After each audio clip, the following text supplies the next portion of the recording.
when someone comes along and says, listen, I'm going to shake this joint up, naturally enough, everybody who's benefited from the last system, i.e. the globalised world, says, oh, well, this is awful, right?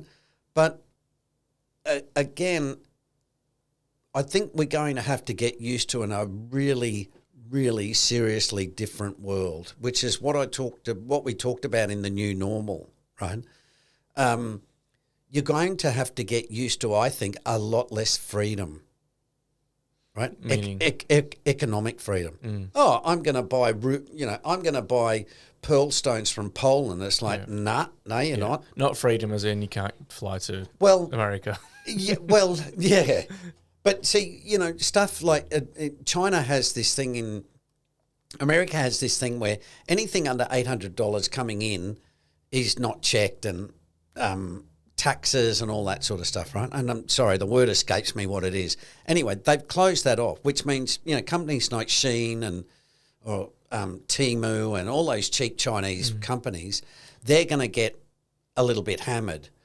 And what I mean is that when you operate in that world, and I can tell you when I was a kid, banks were open from 10 till 3. That was it, right? There was no ATMs, right? So everyone had to hit the bank. There were lots of bank robberies, right? Because that's where the cash was. We all dealt in cash. These days you can do banking anywhere at any time. Doesn't matter. You can shift money all over the world. Well, that people who are used to that are going to find it really hard when they say, no, sorry, you can't do that anymore, right? And it's a really jarring experience because, as I say, we've all been used to having a lot of freedom. Oh, this thing is interesting. I don't really have an opinion myself, but it does feel like we're going backwards in time almost. Yes, absolutely. I think we're going back to, and I've said this before, I think we go back to more job security, better pay, but less financialisation. And so, as I say, houses will become just houses, not financial assets.